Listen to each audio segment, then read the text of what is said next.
Filipino seafarers, the gold standard in the maritime trade industry for quite some time, have been labeled off late as whining and greedy ambulance chasers who are quick to sue ship owners for injuries sustained in the mishaps at sea rather than fairly negotiate with them. This sad reality, plus the absence of an academic standard in the country's maritime schools, has led to a drastic cutback in the international demand for the nation's crop of seafarers. But as PTV's Jillian Geronimo reports, the European Commission's decision to recognize the certificates of completion of the country's merchant mariners is buying more time to repair their image and reputation. The International Maritime Employers Council, or IMEC, is banking on the passage of the Magna Carta for seafarers in the Philippines to address the long-standing issue of ambulance chasing in the maritime industry.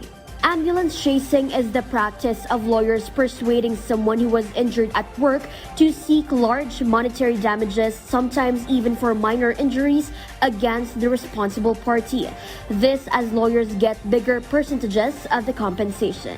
IMEC Chief Executive Officer Francisco Gargullo pointed out the practice of ambulance chasing has led international maritime employers away from hiring Filipino seafarers. I'm very confident that if we were to get to a place at some point this year, or perhaps next year, where we have a magna carta in place that defends the seafarers' rights as well as protects some of the employers from abuses such as ambulance chasing, we will see a resurgence of Filipino numbers.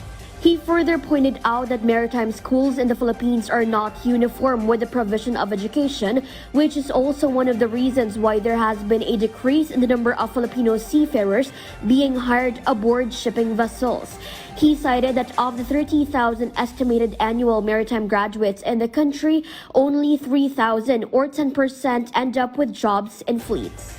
The Philippines continues to maintain its leadership because it has a number of institutions that do the right thing, and they do it at the right level, and we continue to employ from those institutions. Of course, the shipping industry requires a lot more employees than it currently has, which means we would love for the Philippines to produce 30,000 graduates and for us to be able to employ 30,000 graduates.